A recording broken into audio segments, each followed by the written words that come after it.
Bismillahirrahmanirrahim. Today's topic of discussion is quick revision of cardiovascular system. तो start करते हैं, जल्दी जल्दी हमने कार्डियोवास्कुलर सिस्टम को स्टार्ट करना है। सबसे पहला टॉपिक होता है coronary artery disease. Coronary artery disease को इस्कीमिक हार्ट डिजीज भी कहते हैं और इसको हम तकरीबन 3 कैटेगरी में डिवाइड कर देते हैं। ओके, एक सिंपल क्या होगा, एक में आपको इस्कीमिया देखने को मिलेगा। ओके, यानी एक में क्या होगा, फिक्स्ड एथेरोस्क्लेरोटिक स्टेनोसिस होगी और दूसरे के अंदर क्या होगा, एथेरोस्क्लेरोटिक प्लाक का रप्चर होता है, उसकी वजह से सुपर इम्पोज थ्रोम्बोसिस होता है, इसको एक्यूट कोरोनरी सिंड्रोम कहते हैं। जबकि दूसरे के अंदर फिक्स्ड कोरोनरी स्टेनोसिस होती है। जो फिक्स्ड कोरोनरी स्टेनोसिस होती है वो 70% से ज़्यादा की होती है। फिर इसको दो में डिवाइड कर देते हैं डिपेंडिंग अपॉन जो पेन होता है वो टिपिकल या एटिपिकल है। अगर एटिपिकल है, रेस्ट पे भी हो रहा है, वेसोस्पाज्म की वजह से हो रहा है, तो वो प्रिंस मीटल एंजाइना होता है। प्रिंस मीटल को वेसोस्पास्टिक या फिर वेरिएंट एंजाइना भी कहते होते हैं। ओके, ठीक हो गया।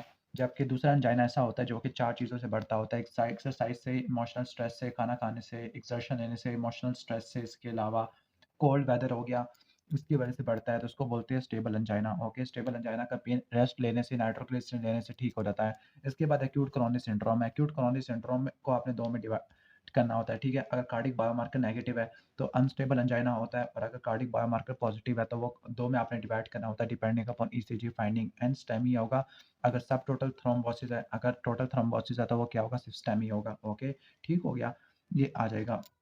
अब अनस्टेबल एंजाइना, स्टेबल एंजाइना और प्रेस मीटर एंजाइना, सारे एंजाइना के अंदर क्या होता है, एसटी सेगमेंट की आपको डिप्रेशन देखने को मिलती है। लेकिन जो वाइट एंजाइना होता है प्रिंस मीटल वाला, इसमें एसटी सेगमेंट एलिवेट होता है। बाकी सारे एंजाइना के अंदर एसटी सेगमेंट की डिप्रेशन होता है। स्टेबल एंजाइना के अंदर रेस्टिंग ईसीजी नॉर्मल होती है। डायग्नोस करने के लिए आपको स्ट्रेस टेस्ट कराने हैं। स्ट्रेस टेस्ट में आपका एक्सरसाइज टॉलरेंस टेस्ट आ जाता है। इसके अलावा आपके क्या आ जाते हैं, इसके अलावा आपके थेरियम स्कैन या मायोकार्डियल परफ्यूजन स्कैन, इकोकार्डियोग्राफी या गोल्ड स्टैंडर्ड के अंदर एंजियोग्राफी आ जाती है कोरोनरी आर्टरी डिजीज को देखने के लिए। ओके, जो स्टेबल एंजाइना होता है, स्टेबल एंजाइना का जो पेन होता है वो 10 से लेकर 15 मिनट का होता है। एक्सर्शन के बाद होता है, रेस्ट और नाइट्रोग्लिसरीन से ठीक हो जाता है। ओके, ये बात देख लेना। जो अनस्टेबल एंजाइना होता है इसके बारे में 3 प्रॉपर्टीज होती है। नंबर 1 न्यू ऑनसेट का होता है, नंबर 2 क्रीसेंडो का होता है, क्रीसेंडो का मतलब इंटेंसिटी बढ़ रही है, और नंबर 3 रेस्ट पे देखने को मिलता है। 30 मिनट से कम का आपको यूजुअली इसका ड्यूरेशन आपको देखने को मिलता होता है। ओके, और इसमें सब टोटल कोरोनरी थ्रोम्बोसिस होता है। ईसीजी के अंदर ST segment depression, T wave की इन्वर्जन आपको देखने को मिलती है। ट्रोपोनिन, सीकेएम भी आपको नेगेटिव मिलते हैं। कार्डिक बायोमार्कर नेगेटिव होते हैं। सबसे पहला जो बायोमार्कर होता है वो मायोग्लोबिन होता है, दूसरा ट्रोपोनिन टी एंड आई होता है जो कि गोल्ड स्टैंडर्ड है, तीसरा सीकेएम भी रिनफाक्शन को चेक करने के लिए है, और चौथा जो लेट होता है वो एलडीएच होता है। ये नेगेटिव होते हैं सारे किसके अंदर, अनस्टेबल एंजाइना के अंदर। ओके, ठीक हो गया। इसके बाद एनस्टेमी में भी वही प्रॉपर्टी है कि 30 मिनट का ज़्यादा पेन होता है। कार्डिक बायोमार्कर पॉजिटिव होते हैं। एसटी सेगमेंट डिप्रेशन होता है। उसके अलावा क्या होता है, ओके, एसटी सेगमेंट डिप्रेशन होता है, और क्या होता है, टी वेव इन्वर्जन होती है। एक बात रट्टा मार लेना, जो इनके लिए जो ट्रीटमेंट होता है ना, इनके लिए आपने low molecular weight heparin GP2B3 inhibitor देते हैं। जबकि इसके लिए क्या होता है, इसके लिए डोर टू बैलून टाइम यानी जो पीसीआई कोरोनरी एंजियोप्लास्टी होती है उसका जो टाइम होता है वो तकरीबन होता है 90 मिनट्स, और जबकि डोर टू नीडल टाइम या जो थ्रोम्बोलिटिक्स होते हैं उसका टाइम होता है 30 मिनट्स। जबकि यही जो टाइम होता है थ्रोम्बोलिटिक का स्ट्रोक के केस में 4.5 आवर और 3 आवर तक चला जाएगा। ओके, इसको आपने रट्टा मार लेना है। स्टेमी के अंदर क्या होता है, टिपिकल एंजाइना पेन आपको देखने को मिलता है, 30 मिनट से ज़्यादा का होता है। टोटल कोरोनरी थ्रोम्बोसिस होता है। ईसीजी में एसटी सेगमेंट एलिवेशन होती है, और ट्रोपोनिन सीकेएमपी लेवल पॉजिटिव आपको देखने को मिलता होता है। ओके, डायग्नोस कैसे बनाओगे, डायग्नोस बनाने के लिए नंबर 1 हिस्ट्री के अंदर रेट्रोस्टर्नल चेस्ट पेन होगा। रेट्रोस्टर्नल चेस्ट पेन होगा लेकिन नॉन प्लूरिटिक होगा, मतलब पोजीशन से चेंज नहीं होगा, पेशेंट की इंस्पिरेशन लेने से चेंज नहीं होगा, ठीक है, और पाल्पेशन से भी नहीं होगा। अगर पाल्पेशन से होता है तो वो टीट सिंड्रोम है, चेस्ट का पेन। अगर वो पोजीशन चेंज करने से, स्पेसिफिकली सुपाइन पोजीशन से बढ़ जाता है और सिटिंग फॉरवर्ड से ठीक हो जाता है, या इसके अलावा डीप इंस्पायरेशन से बढ़ जाता है, तो वो प्लूरिटिक चेस्ट पेन होता है। ठीक हो गया, जो आपको निमोथोरैक्स में या पल्मोनरी एम्बोलिज्म में देखने को मिलता होता है। रेडिएट करता है लेफ्ट आर्म में या जाव में, डायफोरेसिस होती है साथ, यानी स्वेटिंग होती है, नोजिया होता है, स्लाइवेशन बढ़ जाती है, डिस्निया होता है। ओके, कभी कभार कुछ साइलेंट एमआई भी होता है। साइलेंट एमआई डायबिटीज के अंदर होता है, डायबिटिक नेफ्रोपैथी में देखने को मिलता होता है। आपने नेक्स्ट काम क्या कराना है, ईसीजी तो करा ली, एसटी सेगमेंट एलिवेशन या डिप्रेशन है तब आपने कराना है। इसके बाद ट्रोपोनिन सीकेएमबी लेवल है, ये आपको अनस्टेबल एंजाइना को डिफरेंशिएट कर देते हैं। इसके बाद अ, आपने ईसीजी देखना है। अगर आपको एसटी सेगमेंट एलिवेशन देखने को मिलती है, स्पेसिफिक एसटी सेगमेंट एलिवेशन देखने को मिलती है किसी स्पेसिफिक लीड्स के अंदर, तो आपने जाना होता है कहाँ पर, आपने जाना होता है, ओके, किस साइड पर जाना है, आपने एस्टेमी की तरफ। अगर डिफ्यूज देखने को मिल रही है तो आपने जाना है एक्यूट पेरिकार्डाइटिस के अंदर। एक्यूट पेरिकार्डाइटिस 3 से लेकर 4 दिनों के बाद भी हो सकता है एमआई के, या कुछ हफ्तों से लेकर महीनों के बाद भी हो सकता है, जिसको ड्रेसलर सिंड्रोम कहते होते हैं। ओके, ठीक हो गया। अब यहाँ पर बता रही है कि किस जगह को लोकलाइज़ करने के लिए आपने ईसीजी की लीड्स को देखना होता है। अगर आपको लाइक स्पेसिफिकली अगर मैं बात करूँ V1 से लेकर V4, ओके, जो V1 होता है, V1 और V2 होता है, ये स्पेसिफिक होता है किसके लिए? सेप्टल के लिए स्पेसिफिक होता है, ओके, ठीक हो गया। V1 से लेकर V4 में अगर आपको देखने को V1 V2 में देखने को मिल रहा है सेप्टल है, V1 से लेकर V4 तक दैट मीन्स एंटीरियर सेप्टल है, ओके। V5 V6 1 और AVL है, दैट मीन्स कि एंटीरियर लैटरल की बात कर रहे हैं स्पेसिफिकली। जो लैटरल वाला होता है वो 1 और AVL आपको देखने को मिलता होता है। इंफीरियर एमआई को देखने के लिए जो सबसे इंपॉर्टेंट होता है 2 3 AVF होता है। अभी ज़्यादा इंपॉर्टेंट क्यों है? क्योंकि इसमें राइट कोरोनरी आर्टरी का मसला आपको देखने को मिलता होता है। इंफीरियर वाल एमआई के अंदर आपने ये वाहिद एमआई है जिसमें आप आईवी फ्लूइड्स देते हैं, बाकी किसी एमआई के अंदर आईवी फ्लूइड्स नहीं देते होते, क्योंकि ये जो हार्ट फेलियर होता है ना, ये प्रीलोड डिपेंडेंट होता है। इसके अलावा जो राइट वेंट्रिकल का इन्फार्क्ट होता है उसके लिए राइट कोरोनरी आर्टरी है, इसमें आपने ईसीजी की लीड्स को चेंज कर देना है, लेफ्ट से उठा के राइट पे लगा देना है। तो इसमें आपको V1 V2 के अंदर और V4R के अंदर रिवर्स लीड्स के अंदर क्या देखने को मिलेगा? आपको एसटी सेगमेंट एलिवेशन देखने को मिलती होती है, ओके, सही हो गया। एंटीरियर सेप्टल के लिए जो होता है एंटीरियर सेप्टल V1 से लेकर V4 ये एलएटी होता है, ठीक हो गया। लैटरल पार्ट को सप्लाई करने वाली लैटरल सर्कमफ्लेक्स है और इंफीरियर पार्ट को सप्लाई करने वाली राइट कोरोनरी आर्टरी होती है और यही डोमिनेंट होती है। अब ट्रीटमेंट के अंदर आ जाते हैं, जिसका ट्रीटमेंट होता है, मैनेजमेंट होती है, इसको रट्टा मार लेता निमोनिक होता है मोना। इमरजेंसी के अंदर मॉर्फिन, ऑक्सीजन, नाइट्रोग्लिसरीन और एस्पिरिन वगैरह देते होते हैं, एस्पिरिन क्लोपिडोग्रेल आप देते होते हैं, मॉर्फिन और ऑक्सीजन परसिस्टेंट सिम्पटम के लिए देते हैं। इसके अलावा dual antiplatelet drug clopidogrel, aspirin वगैरह देते होते हैं। लॉन्ग टर्म मैनेजमेंट भी आपने करनी होती है, वो मैं एक्सप्लेन करता होता हूँ, ओके। इसके बाद जो होता है ना आपका स्टेबल एंजाइना, इसके लिए पीसीआई और कैबेज वगैरह होता है, ओके। मेन आपका क्या होता है, ओके, यूजुअली जो आंसर होता है वो पीसीआई होता है। कैबेज के बेटर आउटकम होते हैं किस केस में? अगर डायबिटीज मेलाइटस है या 3 वेसल्स का डिजीज है या फिर लेफ्ट मेन का डिजीज है, तो डायबिटीज के अंदर या 3 मेन वेसल के अंदर या फिर लेफ्ट मेन के डिजीज है तो फिर वो होता है। अगर राइट वेंट्रिकल का इन्फार्क्ट है, इसके लिए ईसीजी कौन से कराओगे? V1 से लेकर V1 V2 और V4R कराओगे। प्रीलोड डिपेंडेंट होता है, इसमें आप आईवी फ्लूइड्स देते होते हैं, नाइट्रोग्लिसरीन आपने नहीं देनी होती क्योंकि वो प्रीलोड को कम कर देती है। इसके बाद आप पेशेंट को डिस्चार्ज कर दिया तो आपने क्या-क्या देना है? ए, बी, बी, सी, सी, डी, ई। ए से अमाइनो एस्पिरिन दोगे, ए से इन्हिबिटर दोगे, एआरबी दोगे, बी से बीटा ब्लॉकर आ जाएगा, ओके। इसके अलावा आपके सी से क्या आ जाता है? सी से आपका क्लोपिडोग्रेल और cholesterol lowering drug like statins आ जाती है। डी से डायटोरिक्स एक्सरसाइज आ जाती है। इसके बाद आ जाती है पोस्ट एमआई कॉम्प्लिकेशन है। एमआई के बाद क्या कॉम्प्लिकेशन हो सकती है? ओके, ठीक हो गया, ओके। तो एमआई के अंदर क्या हो सकता है? एमआई के अंदर डिफरेंट कॉम्प्लिकेशन आपको देखने को मिल सकती है, ओके। जो most common cause of death होती है एमआई के बाद वो क्यों होती है? वेंट्रिकुलर फिब्रिलेशन की वजह से होती है। अगर आपने इसको ठीक नहीं किया एमआई का, तो वेंट्रिकुलर फिब्रिलेशन और उसकी वजह से बंदे की क्या होता है कि डेथ वगैरह आपको देखने को मिलती होती है, ओके, ठीक है। अगर आपको एमआई के बाद अगर आपको क्या देखने को मिले? शॉर्टनेस ऑफ ब्रेथ देखने को मिले, इसके साथ आपको देखने को मिले, ओके, रेल्स देखने को मिले, रेल्स क्रैपिटेशन को बोलते हैं, और पेरिफेरल एडिमा मिले, दैट मीन्स कि कंजेस्टिव हार्ट फेलियर हो गया, कंजेस्टिव हार्ट फेलियर हो गया। अगर पेशेंट को डिजीनेस है और ब्रेडिकार्डिया है, हार्ट की एक्टिविटी कम हुई हुई है, दैट मीन्स कि हार्ट ब्लॉक हो गया है। इसके अलावा एमआई के बाद क्या होता है? एमआई के बाद एट्रियल फिब्रिलेशन होती है, वेंट्रिकुलर फिब्रिलेशन होती है, टैकीकार्डिया होता है। आपने उसको ठीक करना है, क्यों? क्योंकि एरिथमिया की वजह से बंदे की मौत हो जाती है एमआई के बाद, ओके। अब 1 से लेकर 4 दिन के बाद एमआई वाले पेशेंट में, सपोज 1 से लेकर 4 दिन के बाद एमआई वाले पेशेंट के अंदर अगर बैक स्ट्राइड आ गया है, ओके, दैट मीन्स कि क्या हो गया है? वेंट्रिकल की जो फ्री वाल है वो रप्चर हो चुकी है। 1 से लेकर 4 दिन के बाद अगर आपको पैनसिस्टोलिक मर्मर देखने को मिल रहा है और एक्यूट पल्मोनरी एडिमा देखने को मिल रहा है, शॉक देखने को मिल रहा है, दैट मीन्स माइट्रल रिगर्जिटेशन हो गई है। अगर आपको इसी ड्यूरेशन के अंदर आपको क्या देखने को मिल रहा है? आपको राइट हार्ट फेलियर देखने को मिल रहा है, दैट मीन्स कि इंटरवेंट्रिकुलर सेप्टल रप्चर हो चुका है, ओके, ठीक हो गया। राइट वेंट्रिकुलर इन्फार्क्शन है, उसकी वजह से क्या होता है? टैकीकार्डिया, हाइपोटेंशन होती है, आपने फ्लूइड्स देखनी होती है, तो इसमें आपको एसटी सेगमेंट एलिवेशन देखने को मिलती है राइट V4 के अंदर। बाकी ब्रेडिकार्डिया, एरिथमिया वगैरह हो सकती है, पेरिकार्डाइटिस हो सकता है, पोस्ट एमआई की बात हो सकता है, जिसको ठीक करने के लिए आपने एस्पिरिन देनी होती है, एनसेड और स्टीरॉयड देने होते हैं, स्पेसिफिकली ड्रेसलर सिंड्रोम के अंदर, जिसमें पेरिकार्डाइटिस, प्लूराइटिस, फीवर, ल्यूकोसाइटोसिस देखने को मिलता है, पोस्ट एमआई आपको देखने को मिलता होता है, ओके। तो दोबारा बता देता हूँ, अगर आपको एमआई के बाद अगर आपको हार्श सिस्टोलिक मर्मर देखने को मिले लेफ्ट लोअर स्टर्नल बॉर्डर के अंदर, लेफ्ट लोअर स्टर्नल बॉर्डर किस एरिया के लिए होता है आपका, ओके, ये आपका होता है, ओके, मेनली आपका राइट साइड के लिए होता है, राइट हार्ट फेलियर आपको देखने को मिल सकता होता है, ओके। दैट मीन्स के वेंट्रिकुलर सेप्टल डिफेक्ट हो गया है from the rupture of interventricular septum, okay. अगर पेशेंट को शॉर्टनेस ऑफ ब्रेथ है, सिस्टोलिक मर्मर है, एपेक्स की तरफ रेडिएट कर रहा है, एपेक्स की तरफ रेडिएट करने का मतलब है माइट्रल रिगर्जिटेशन का मर्मर आता है, वो पेपिलरी रप्चर की वजह से है, कुछ दिनों के बाद चेस्ट पेन है, पेरिकार्डियल रब है और ईसीजी की चेंजेस है, तो पेरिकार्डाइटिस है, उसको ठीक करने के लिए आपने क्या देनी है, एस्पिरिन देनी है और एनसैड देने होते हैं।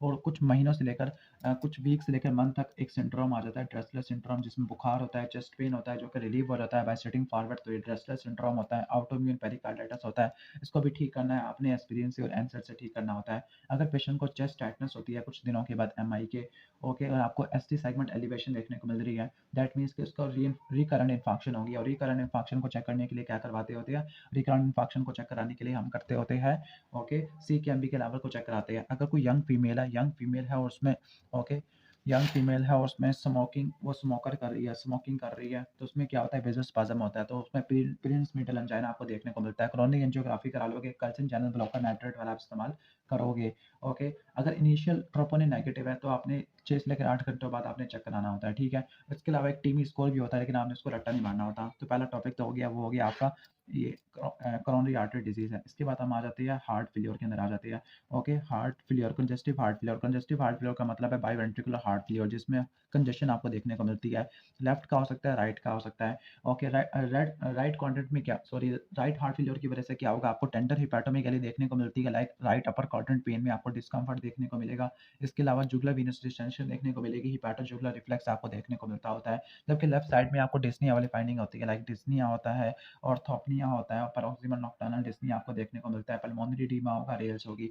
अब इसका जो ट्यूमर मार्कर होता है वो बीएनपी होता है, ओके। आगे चेस्ट एक्सरे कराओगे, इसमें 4 स्टेजिंग होती है। पहले पल्मोनरी डिस्टेंशन होती है, नंबर 2 आपको क्या देखने को मिलता है, कर्ली बी लाइन्स होती है इंटरस्टिशियल एडीमा की वजह से, फिर बैट विंग अपीयरेंस होती है और लास्ट में क्या होता है, प्लूरल एफियन आपको देखने को मिलती होती है। अब इसका जो ट्रीटमेंट होता है इसका एक्यूट हार्ट फेलियर का, तो वो क्या होता है, सबसे पहले आपने एलएमएनओपी देना है पल्मोनरी एडीमा वाला। एल से क्या होता है, लैसिक्स या लूप डायरेटिक होता है, फ्यूरासिमाइड, एम से मॉर्फिन, एन से नाइट्रेन नाइट्रेट्स होगा, ऑक्सीजन, और पी से पोजीशन हो जाती है। फिर आपने कार्डिक आउटपुट को इंप्रूव करना है, कैसे इंप्रूव करेंगे, कुछ तो लाइफस्टाइल मॉडिफिकेशन होती है, साल्ट और वाटर का रिस्ट्रिक्शन करना, स्मोकिंग छोड़ना, एक्सरसाइज करना। आफ्टर लोड को कम करने के लिए एस इनहिबिटर देते होते हैं। कॉन्ट्रैक्टिलिटी को बढ़ाने के लिए डोबुटामिन या इंट्रायोटिक डिवाइस दे देंगे, ओके। तो एक्यूट का हो गया। क्रॉनिक हार्ट फेलियर या सिस्टोलिक वाला, सबसे पहले आप डायूरेटिक देते हैं सिम्प्टोमेटिक ट्रीटमेंट के अंदर, फिर आप स्टार्ट करते हैं एस इनहिबिटर और एआरबी में। लेकिन यहाँ पे रीनल फेलियर वाले पेशेंट में इस्तेमाल नहीं कर सकते, तो आप शिफ्ट करोगे हाइड्रोलेजिन और नाइट्रेट्स के अंदर, okay. Hydralazine plus nitrates, hydralazine arteriolar vasodilator होती है, नाइट्रेट्स क्या होती है, वीनोडायलेटर होती है। फिर आप जाओगे बीटा ब्लॉकर के अंदर और लास्ट में जाओगे आप स्पाइनोलेक्टोन को ऐड करोगे, जो कि टाइप 3 और टाइप 4 वाले में आप क्या करता है, मोर्टेलिटी को कम कर देता है। तो एस इनहिबिटर हो गया, हाइड्रोलेजिन नाइट्रेट्स हो गया, बीटा ब्लॉकर, स्पाइनोलेक्टोन। इसके अलावा कुछ क्या होते हैं, नॉन फार्माकोलॉजिकल होते हैं। इसमें सीआरटी कब करेंगे, जब इजेक्शन फ्रैक्शन 35 से कम होगा, या क्यूआरएस 20 मिलीसेकंड से 120 से ज़्यादा का होगा। नंबर 2 इम्प्लांटेबल कार्डिक डिफिब्रिलेटर होता है, ओके। वो आप 40 दिन के अंदर इस्तेमाल करते हैं एमआई के। उसके बाद आ गया वेंट्रिकुलर असिस्टेड डिवाइस और लास्ट में हार्ट ट्रांसप्लांटेशन, जो कि गोल्ड स्टैंडर्ड आपको देखने को मिलता है। ओमेगा 3 फैटी एसिड भी करते हैं। डायूरेटिक और डायजॉक्सिन इस्तेमाल तो करते हैं, लेकिन ये मोर्टेलिटी को कम नहीं करती। बाकी हर पेशेंट के अंदर आपने क्या करना है, साल्ट को कम से कम करना है, फ्लूइड की रिस्ट्रिक्शन करनी होती है, एक्सरसाइज करानी होती है, स्मोकिंग छुड़वानी है, शराब वगैरह छुड़वानी है। दूसरा जो डायस्टोलिक हार्ट फेलियर होता है, डायस्टोलिक हार्ट फेलियर का मतलब होता है, ओके, डायस्टोलिक हार्ट फेलियर का मतलब होता है कि इसकी क्या है, इजेक्शन फ्रैक्शन कम हुई पड़ी, इजेक्शन फ्रैक्शन नॉर्मल है, सिस्टोलिक में कम हुई पड़ी होती है, ओके। ये हाइपरटेंशन की वजह से, रिस्ट्रिक्टिव और हाइपरट्रॉफिक कार्डियोमायोपैथी की वजह से आता होता है। तो इसमें आपने क्या इस्तेमाल करना है, इसमें आपने बीटा ब्लॉकर और डायूरेटिक्स आपने देने होते हैं, ओके। ठीक हो गया, ऑलमोस्ट ये हो जाएगा। बाकी हम आ जाते हैं, तो हमारा अच्छे से कवर हो गया। इसके बाद जो नेक्स्ट टॉपिक है हमारा, वो है हमारा एरिथमियास आ जाती है, ओके।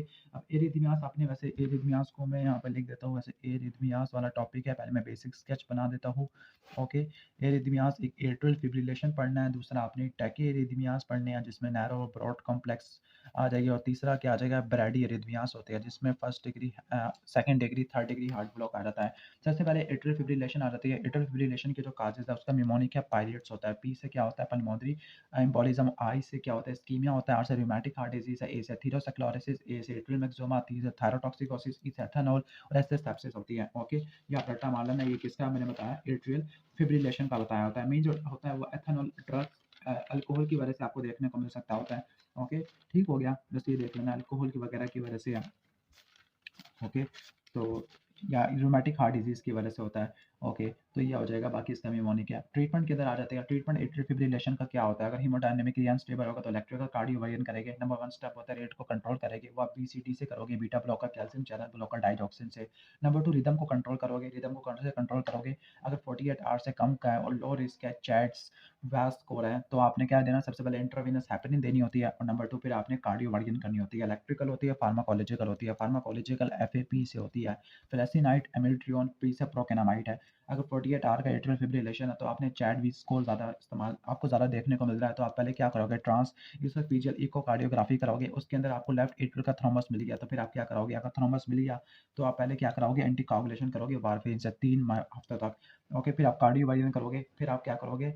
ओके, दोबारा एंटीकोगुलेशन करोगे 4 हफ्तों तक, ठीक हो गया। लेकिन अगर नहीं है तो सिंपल आप कार्डियोवर्जन करोगे 4 हफ्तों तक। उम्मीद है कि आपको समझ आ गया होगा। तो अगर अनस्टेबल है तो कार्डियोवर्जन करेंगे, अगर न्यू ऑनसेट का है लेकिन स्टेबल है तो रेट को कंट्रोल करेंगे, ओके, एंटीकोगुलेट करेंगे हेपेरिन से, फिर कार्डियोवर्जन करेंगे अगर ऑनसेट 48 का है, या फिर ट्रैकियो ट्रांस इसोफेजियल इको कराएंगे और एंटीकोगुलेंट 3 हफ्तों तक, फिर एंटी देंगे, फिर कार्डियोवर्जन करेंगे, फिर दोबारा एंटीकोगुलेंट देंगे। अगर क्रॉनिक एट्रियल फिब्रिलेशन है, क्रॉनिक है, ये तो एक्यूट का बताया, अगर क्रॉनिक है तो रेट को कंट्रोल करेंगे। 1 सेकंड क्या होता है? ओके, रेट कंट्रोल और रिदम कंट्रोल सेम होता है कि beta blocker, calcium channel blocker दोगे। ओके, ठीक हो गया, ऑलमोस्ट ये हो जाएगा। रिदम कंट्रोल सेम होता है, कैल्शियम चैनल ब्लॉकर और डायरोक्सिन वाला इस्तेमाल करोगे। ओके, एंटी रिदमिक हम सेलेक्ट नहीं करेंगे। ओके, जो एंटी कोगुलेशन होती है ना, वो स्कोर कौन सा होता है? स्कोर हम इस्तेमाल करते हैं, वो होता है चैट। ओके, चैट S2 होता है, चैट S2 स्कोर होता है, चैट S2 VASC स्कोर होता है। ओके, VAS होता है, ठीक है। चैट तो C से क्या होता है? कंजस्टिव हार्ट फेलियर, और S से होता है हाइपरटेंशन होता है। ओके, ठीक है। ओके, इसके अलावा ए से क्या होता है? ए से एज होता है, एज। ओके, एज के 2 पॉइंट होते हैं। टी से क्या होता है? डायबिटीज होता है, चैड वास है। ओके, इसके बाद एस है, एस से प्रीवियस स्ट्रोक की हिस्ट्री है जिसके 2 पॉइंट्स होते हैं। इसके बाद बी से वास्कुलर डिजीज, ए से दोबारा एज हो गया 65 से लेकर 74, एस से सेक्स कैटेगरी जिसके आगे कितने पॉइंट्स होते हैं? 1 पॉइंट होता है, सेक्स कैटेगरी एस सी आ जाएगा। ओके, ठीक है। ओके, तो अब 0 पॉइंट है, तो आपने अगर 0 पॉइंट है तो आपने क्या करना होता है? 0 पॉइंट है तो अगर आपने क्या करना होता है? 0 पॉइंट है तो आपने एस्पिरिन देनी होती है। अगर 1 पॉइंट है तो आपने क्या एस्पिरिन या वारफेरिन में से एक सिलेक्ट करना होता है। ओके, और अगर पॉइंट अगर आपको 2 से, ओके, ठीक है, 2 से ज़्यादा है या फिर वेल्वुलर है, वेल्वुलर डिजीज़ है, वेल्वुलर यानी रूमेटिक हार्ट डिजीज़ की वजह से तो वारफेरिन है। ओके, ठीक हो गया। ओके, तो आपने ये आ जाएगा ऑलमोस्ट ऑलमोस्ट। ओके, ठीक है। बाकी अगर दूसरा अल्कोहल की वजह से तो आपने रिवरोक्साबान, डेबिकेट्रॉन वाला आपने इस्तेमाल करने होते हैं। ओके, इसमें क्या होता है? इर्रेगुलर रिदम देखने को मिलता है, एट्रियल फिब्रिलेशन में होता है। आपने हमेशा टीएसएच और इलेक्ट्रोलाइट को जरूर चेक कराना होता है। इसके बाद टैकिरिथमियास के अंदर आ जाते हैं। टैकिरिथमियास को 2 में डिवाइड करना होता है, डिवाइडिंग अपॉन क्यूआरएस कॉम्प्लेक्स कहता है। ब्रॉड है, नैरो है। ब्रॉड के अंदर क्या होता है? ब्रॉड के अंदर क्यूआरएस कॉम्प्लेक्स 120 मिलीसेकंड से ज़्यादा का होगा और नैरो के अंदर से कम होगा। ओके, जो नैरो वाला होता है वो सुप्रावेंट्रिकुलर टैकीकार्डिया होते हैं। सुप्रावेंट्रिकुलर टैकीकार्डिया में एट्रियल फ्लटर है। एट्रियल फ्लटर के अंदर क्या होता है? शॉर्ट टूथ आपको पैटर्न देखने को मिलता है। नंबर 2 साइनस टैकीकार्डिया होता है। साइनस टैकीकार्डिया के अंदर क्या देखने को मिलता है? साइनस टैकीकार्डिया के अंदर आपको ज़्यादा इंटरवल कम इंटरवल देखने को मिलता है, जो आरआर इंटरवल होता है। ये आपको pain, fever, hypovolaemia, hypoxaemia, anaemia के अंदर देखने को मिलता है। इसके अलावा मैट आ जाते हैं, मल्टीफोकल एट्रियल टैकीकार्डिया। मैट के अंदर आपको 3 या 3 से ज़्यादा मॉर्फोलॉजिकली डिफरेंट वेव मिलती होती है। इसके अलावा और क्या होता है? ओके, नैरो कॉम्प्लेक्स के अंदर और क्या होता है? बाकी अगर आपको पीवीएफ नहीं मिलती और पीआर इंटरवल रेगुलर है, okay, sorry, RR interval regular है, तो ओके, तो वो आपने किसकी तरफ जाना होता है? एसवीटी के अंदर जाना होता है। ओके, ठीक है। अब जो एसवीटी होता है, एसवीटी, वैसे एसवीटी मेन मैंने बता दिया। ओके, तो जो आपका सुप्रावेंट्रिकुलर टैकीकार्डियास होते हैं ना, इसके अंदर मल्टी आपके कौन-कौन से आते हैं? इसमें आपको एवी नोडल री एंट्री वाले आ जाते हैं, एवी एनआरटी आ जाता है। ओके, ठीक हो गया। एवी मैं लिख देता हूँ यहाँ पर, A V N R T आ जाएगा और दूसरा ए वी आर टी आ जाएगा। A V N R T के अंदर ए वी नोडल री एंट्रेंट टैकीकार्डिया होता है, री एंट्री सर्किट होता है, जबकि सुप्रा वेंटिकुलर जो होता है एट्रियो वेंटिकुलर रेसिप्रोकेटिंग वाला, इसके अंदर बंडल ऑफ केंट आपको देखने को मिलता होता है। पी वेव नहीं होती, नैरो कॉम्प्लेक्स टैकीकार्डिया होता है। इसकी एग्जांपल होती है वुल्फ पार्किंसन वाइट सिंड्रोम, जिसके अंदर पी आर इंटरवल छोटा हो जाएगा। अगर पी आर सेगमेंट डिप्रेस होता है तो ये कंस्ट्रक्टिव पेरिकार्डिटिस में होता है, छोटा होता है तो ये वुल्फ पार्किंसन, अगर बड़ा होता है तो वो हार्ट ब्लॉक्स होती है। इसके अलावा आपको डेल्टा वेव्स भी देखने को मिलती होती है। ओके, ठीक हो गया। वुल्फ पार्किंसन के अंदर क्या होता है? प्री एक्साइटेशन होती है, डेल्टा वेव आती है, ईसीजी में री एंट्री सर्किट होता है जिसकी वजह से सिम्प्टोमेटिक टैकीकार्डिया होता है। अब वुल्फ पार्किंसन के अंदर आपने क्या करना होता है? वुल्फ पार्किंसन के अंदर आपने कभी भी वो नहीं देना होता रहेगा आपने बीटा ब्लॉकर, क्योंकि उससे तो एवी नोड मजीद इनहिबिट हो जाएगा। Okay, digoxin, calcium channel blocker आपने नहीं देना होता है।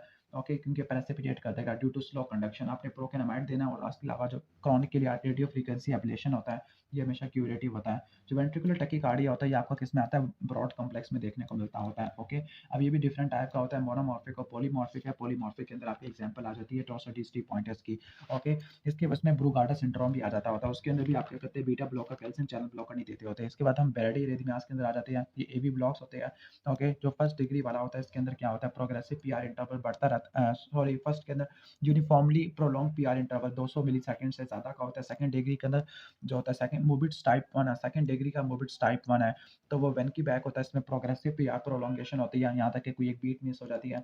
ओके, जो सेकंड डिग्री टाइप 2 वाला होता है, इसके अंदर क्या होता है? यूनिफॉर्मली प्रोलॉन्ग पीआर इंटरवल होता है विद ड्रॉप बीट होता है। थर्ड के अंदर क्या होता है? ईवी डिसोसिएशन होती है। पी वेव और क्यूआरएस कॉम्प्लेक्स अपने अपने 5 रेट्स के हिसाब से होते हैं। मोबिट्स टाइप 2 और 3 में आपने क्या इस्तेमाल करना होता है? पेसमेकर आपने इस्तेमाल करना होता है। तो ऑलमोस्ट ये खत्म हो गया। इसके बाद हम आगे आ जाती है। ओके, नेक्स्ट हमारा है वेल्वुलर डिजीज आ जाती है। वेल्वुलर डिजीज है। अब वेल्वुलर डिजीज के अंदर सबसे पहला डिजीज होता है एओर्टिक स्टेनोसिस होता है। एओर्टिक स्टेनोसिस के अंदर आपको ओके स्टेनोसिस और माइट्रल रिगर्जिटेशन, इसके अंदर आपको सिस्टोलिक मर्मर देखने को मिलता है। क्रिसेंडो डी क्रिसेंडो मर्मर आपको देखने को मिलता होता है। क्रिसेंडो डी क्रिसेंडो मर्मर आपको देखने को मिलता होता है। स्पेसिफिकली कहाँ देखने को मिलता होता है? राइट अपर स्टर्नल बॉर्डर में, जो कि एओर्टिक एरिया होता है, और ये रेडिएट कर रहा होता है, कैरोटिड में रेडिएट कर रहा होता है। ओके, उसके अलावा आपको डिलेट कैरोटिड अपस्ट्रोक देखने को मिलती होती है। इसमें पल्सेस पेर्वस स्टारडस्ट भी आपको देखने को मिलता होता है। ओके, अब यंग इंडिविजुअल है तो उसका जो मोस्ट कॉमन काज होता है वो बाइकस्पिड होता है। अगर ओल्ड इंडिविजुअल है तो कैल्सिफाइड वाल्व होगा। इसके अंदर क्या होता है? एसएडी होता है, एस से सिनकोपी, एस एंजाइना, डी से डिस्निया होता है। डिस्निया का जो मोर्टेलिटी रेट होता है ना, एसएडी वाला, तो इसका सबसे ज़्यादा खतरनाक होता है। ओके, ठीक हो गया। इसके बाद इसकी जो सर्जिकल मैनेजमेंट होती है, वाल्व को आपने रिप्लेस करना होता है। ठीक है, ओके। इसके बाद है कि ये जो होता है ना, ये वॉन विब्रेन डिजीज भी करवा सकता होता है, क्वालिटेटिव वाला करा सकता होता है। इस सिंड्रोम को बोलते हैं हीट सिंड्रोम। ओके, इसके बाद नेक्स्ट है माइट्रल रिगर्जिटेशन एक्सप्लेन कर दूँ या एओर्टिक रिगर्जिटेशन है। एओर्टिक रिगर्जिटेशन इस्तेमाल एक्सप्लेन कर देता हूँ। इसमें अर्ली डायस्टोलिक मर्मर होता है। ओके, सिर्फ डी क्रेसेंडो टाइप का होता है, और ये आपको कहाँ देखने को मिलता है? ये आपको लेफ्ट अपर स्टर्नल बॉर्डर में आपको देखने को मिलता होता है। ओके, अब इसके जो काजेस है वो डायलिटेशन ऑफ एओर्टिक रूट है या इन्फेक्टिव एंडोकार्डाइटिस है। ट्रीटमेंट इसका कॉम्प्लिकेटेड होता है, लाइक आपने वेज़ोडाइलेटर इस्तेमाल करनी है, एओर्टिक वाल्व रिप्लेसमेंट करना होता है। इसमें क्या होता है? इसमें आपको वाइट पल्स प्रेशर देखने को मिलता है, वाइट पल्स प्रेशर आपको देखने को मिलता होता है। इसके बाद माइट्रल स्टेनोसिस है। माइट्रल स्टेनोसिस के अंदर क्या होता है? ओपनिंग स्नैप होता है। ओके, मिड डायस्टोलिक मर्मर होता है और वो अपेक्स पे आपको देखने को मिलता है। इसका जो मोस्ट कॉमन काज है वो रूमेटिक हार्ट डिजीज होता है। शॉर्ट थ्रोट की आपको हिस्ट्री देखने को मिलती है। जितना ज़्यादा opening snap mid diastolic murmur की एस2 के करीब आएगा, उतना ज़्यादा मर्मर खराब होता रहेगा। इसका जो ट्रीटमेंट होता है माइट्रल वेल्वोटमी होता है। ओके, सर्जरी होता है, वेल्वोप्लास्टी होता है, बीटा ब्लॉकर से और कैल्शियम केयरफुल डायूरेसिस करनी होती है, और ये एट्रियल फिब्रिलेशन करवा सकता है due to left atrial enlargement. Okay, इसके बाद माइट्रल रिगर्जिटेशन के अंदर आ जाते हैं। माइट्रल रिगर्जिटेशन में होलो सिस्टोलिक होता है, ब्लोइंग मर्मर होता है, एपेक्स पे होता है, और ये रेडिएट करता है। रेडिएट करने वाले मर्मर हमेशा सिस्टोलिक वाले होते हैं। ये एक्सिला पे रेडिएट करता है। ओके, ओके, ये पैन सिस्टोलिक मर्मर है। ओके, ठीक हो गया। तो वो कौन सा मर्मर होता है? वो वाला अर्ली सिस्टोलिक मर्मर होता है। ओके, ठीक हो गया। तो ये आ जाएगा। बाकी इसका जो काज होता है, इसका काज होता है कि एमआई के बाद पैपिलरी मसल का रप्चर होता है। माइट्रल वेप्रोलैप्स की वजह से हो सकता है, मिक्सोमीटर्स डीजनरेशन की वजह से, या डायलेटेड कार्डियोमायोपैथी की वजह से होता है। इसमें सर्जरी होती है, कोई मेडिकल मैनेजमेंट नहीं होती। मेडिकल मैनेजमेंट रट्टा मार लेना सिर्फ एओर्टिक रिगर्जिटेशन के अंदर होती है, वेज़ोडाइलेटर होती है, या इसके अलावा मेडिकल मैनेजमेंट आप माइट्रल स्टेनोसिस के अंदर करते हैं, यानी जो डायस्टोलिक वाले मर्मर है उसकी मेडिकल मैनेजमेंट होती है। इसके बाद माइट्रल वाल्व प्रोलैप्स होता है। माइट्रल वाल्व प्रोलैप्स के अंदर मिड सिस्टोलिक आपको क्लिक देखने को मिलती है, और मिड सिस्टोलिक क्लिक और लेट सिस्टोलिक मर्मर आपको देखने को मिलता होता है। बाकी जो ट्राइकस्पिड या पल्मोनरी रिगर्जिटेशन होता है, इन्फेक्टिव एंडोकार्डाइटिस इंट्रावेनस ट्रैक्यूजन में होती है। प्रोस्थेटिक वाल्व के अंदर एंडोकोगुलेशन आपने करनी होती है। ओके, ठीक है। अब वो मर्मर जो कि लाउड हो जाते हैं अपॉन स्टैंडिंग, स्टैंडिंग से या वाल्सल्वा से बढ़ जाते होते हैं, तो वो दो ही होते हैं, एक हाइपरट्रॉफिक ऑब्स्ट्रक्टिव कार्डियोमायोपैथी वाला, दूसरा माइट्रल वाल्व प्रोलैप्स वाला। ये स्टैंडिंग से और वाल्सल्वा से बढ़ जाते होते हैं। ओके, इसके बाद हम आ जाते हैं कार्डियोमायोपैथी वाला टॉपिक है। आई डोंट नो कि मैं क्या ट्रा कर रहा हूँ, बस आप सुनते जाओ। बल्कि डायलेटेड कार्डियोमायोपैथी के अंदर क्या होता है? बायोपैथी 3 तरह की होती है। कार्डियोमायोपैथी हाइपरट्रॉफिक होती है, डायलेटेड होती है, इसके अलावा रिस्ट्रिक्टिव कार्डियोमायोपैथी होती है। तो जो डायलेटेड कार्डियोमायोपैथी होती है ना, ओके, इसके अंदर सिस्टोलिक डिसफंक्शन होता है, बाकी दोनों के अंदर डायस्टोलिक डिसफंक्शन होता है। ओके, इसके अंदर क्या होगा? इसमें हार्ट डायलेट लार्ज होगा, डायलेट होगा, कॉन्ट्रैक्टिलिटी कम होती है, हार्ट फेलियर वाले सिम्पटम आपको देखने को मिलती है, यानी मेनली एमआई की वजह से, कोरोनरी आर्टरी डिजीज की वजह से, वैल्वुलर डिजीज की वजह से, शगास डिजीज की वजह से, कॉक्सेकी मायोकार्डाइटिस की वजह से, ड्रग्स की वजह से, एंथ्रासाइक्लिन की वजह से आपको देखने को मिल सकता होता है। तो इसमें क्या होता है? ओके, बाकी कुछ और एसोसिएशन भी होती है, बाकी उनको छोड़ देते हैं। इसके अंदर क्या होता है? इसमें वेंट्रिकुलर कंप्लायंस कम हो जाती है। ओके, विदाउट पेरिकार्डियल डिजीज, इसमें वेंट्रिकुलर कंप्लायंस कम हो जाती है विद पेरिकार्डियल डिजीज़। अब ये क्यों होता है? ओके। अच्छा, इसमें पेरिकार्डियल रिस्ट्रिक्टिव कार्डियोमायोपैथी के अंदर क्या होता है? Without pericardial disease, okay sorry, में इसमें वेंट्रिकुलर कॉम्प्लायंस कम हो जाती है ड्यू टू थिकनेस की वजह से। इसमें सडन कार्डियक डेथ होती है, इसका जो ट्रीटमेंट होता है बीटा ब्लॉकर होता है, बाकी सर्जिकल अल्कोहल एब्लेशन भी कर सकते हैं। रिस्ट्रिक्टिव में क्या होता है? अमाइलोइडोसिस की वजह से होता है, सार्कोइडोसिस की वजह से होता है, हीमोक्रोमाटोसिस की वजह से होता है, इसके अलावा स्क्लेरोडर्मा की वजह से आपको देखने को मिल सकता होता है। ओके, इसके बाद नेक्स्ट हम आगे आ जाते हैं। नेक्स्ट जो हमारा टॉपिक है, ओके, मैंने पता नहीं क्या ड्रा किया, बस आप सुनते जाओ बल्कि। ओके, इसके बाद जो नेक्स्ट हम आगे आ जाते हैं, नेक्स्ट हमारा आ जाएगा पेरिकार्डाइटिस होगा। पेरिकार्डाइटिस के अंदर डिफ्यूज एसटी सेगमेंट एलिवेशन देखने को मिलती होती है। चेस्ट पेन पोजिशनल होता है, इसके अलावा आपको इंस्पिरेशनल होता है, फील भी आपको देखने को मिल सकती है। डिफ्यूज एसटी सेगमेंट एलिवेशन होती है और वो कनकेव होता है। मेनली कॉक्सिकी वायरस की वजह से हो सकता है, टीबी की वजह से, यूरीमिया की वजह से, ड्रेसलर सिंड्रोम और रेडिएशन की वजह से हो सकता है। इसके बाद कार्डिक टेम्परेंट है। कार्डिक टेम्परेंट में बैकस्ट्राइड होता है। बैकस्ट्राइड में क्या होता है? बैकस्ट्राइड में डायलेट डिस्टेंडेड जेवी होती है। हाइपोटेंशियम मफल हार्ट साउंड आपको देखने को मिलती होती है और वाटर बॉटल अपीयरेंस आपको देखने को मिलती है। ओके, ये मैलिग्नेंसी की वजह से, यूरीमिया की वजह से, एओर्टिक डायसेक्शन या वेंट्रिकुलर फ्री वाल के रप्चर होने की वजह से होता है। इसमें बैकस्ट्राइड होता है। कार्डियोजेनिक शॉक और पल्सेस पैराडॉक्सिकस देखने को मिलेगा। ओके, इको इको में क्या मिलेगा? इफ्यूजन मिलेगा, सेप्टल शिफ्ट मिल दिखती है इंस्पिरेशन के साथ, और इसके अलावा डायस्टोलिक कोलैप्स देखने को मिलेगा राइट एट्रियम राइट वेंट्रिकल का। इसका जो ट्रीटमेंट होता है पेरिकार्डियोसेंटेसिस होता है, सब्सिफाइड अप्रोच से करते होते हैं। इसके बाद आ जाओ कंस्ट्रक्टिव पेरिकार्डाइटिस वाला टॉपिक है। कंस्ट्रक्टिव पेरिकार्डाइटिस वाला टॉपिक है, अब ये बिल्कुल राइट हार्ट फेलियर को रिजेंबल करेगा। ओके, लेकिन इसमें जो थिक एंड या कैल्सिफाइड पेरिकार्डियम मिलेगा चेस्ट एक्सरे या सीटी स्कैन के अंदर। बाकी जिसमें प्रोमिनेंट एक्स और वाई डिसेंट आपको देखने को मिलता है, वाई डिसेंट इसमें डेफिशिएंट होता है। इसके अलावा कुस्मल साइन होगा जो कि कंस्ट्रक्टिव पेरिकार्डाइटिस के अलावा और किसमें देखने को मिलता होता है? रिस्ट्रिक्टिव कार्डियोमायोपैथी और राइट हार्ट फेलियर में आपको देखने को मिलता होता है। ठीक है, पेरिकार्डियल नॉक होगा, findings of right heart failure होगा। इसका जो काजेज है वो टीबी है, यूरेमिया, पोस्ट वायरल रेडिएशन देखने को मिलता है। इसका जो ट्रीटमेंट डायूरेसिस या फिर पेरिकार्डियक्टमी वगैरह करनी पड़ती होती है। ओके, ऑलमोस्ट हम शायद खत्म होने की कगार पे है। ओके, अच्छा, इसके बाद नेक्स्ट टॉपिक है हमारा सिनकोपी। अच्छा, वैसे चेस्ट पेन लिखा हुआ है, चेस्ट पेन। ओके, ठीक है, चेस्ट पेन है। जब भी आपके एग्जाम में सवाल आ जाए चेस्ट पेन की डीटीज, तो आपको नेम बताने हैं। कार्डिक काजेस आ जाएगा, पल्मोनरी काजेस आ जाएगा, ओके, जीआईटी आ जाएगा काजेस, और कुछ मस्कुलोस्केलेटल आ जाएगा। ओके, अब कार्डिक के अंदर एक्यूट कोरोनरी सिंड्रोम आ जाएगा, पेरी या मायोकार्डाइटिस एओर्टिक डायसेक्शन है। पल्मोनरी के अंदर निमोनिया, निमोथोरैक्स, पल्मोनरी एम्बोलिज्म है। जीआईटी में जर्ड है, diffuse oesophageal spasm, peptic ulcer disease है। मस्कुलोस्केलेटल में costochondritis, Tietze syndrome, psychiatric disorder आ जाती है, पैनिक डिसऑर्डर, एंजाइटी डिसऑर्डर है। इसके बाद सिनकोपी या सिनकोपी किसको बोलते हैं? Loss of consciousness from cerebral hypoperfusion है। ओके, ठीक है, तो अगर ये इमोशनल इवेंट में होती है तो इसमें डायफोरेसिस होता है, टनल विजन आपको देखने को मिलती है, वेजोवेगल सिनकोपी जिसको बोलते हैं। ओके, ठीक हो गया, बस ये वाला टॉपिक तो हो जाएगा। इसके बाद एओर्टिक डायसेक्शन है। एओर्टिक डायसेक्शन में शार्प टीयरिंग चेस्ट पेन होता है जो कि बैक की तरफ रेडिएट करता होता है। टाइप ए वाला प्रोक्सिमल एसेंडिंग एओर्टा को इन्वॉल्व करता है, जिसमें आपने इमीडिएट सर्जरी करनी है। बी के अंदर आपने ब्लड प्रेशर को कंट्रोल करना होता है, नाइट्रोपेरोसाइड से बीटा ब्लॉकर वगैरह देनी होती है। इसके बाद शॉक है। शॉक के हाइपोवोलेमिक शॉक, ये हेमरेज की वजह से, डायलिसिस या पोस्ट डायलिसिस या डायसेक्शन या जीआई ब्लीड की वजह से हो सकता है। कार्डियोजेनिक शॉक एमआई की वजह से, वाल्वुलर डिजीज एरिथमिया की वजह से हो सकता है। Distributive shock, sepsis, anaphylactic shock, neurogenic की वजह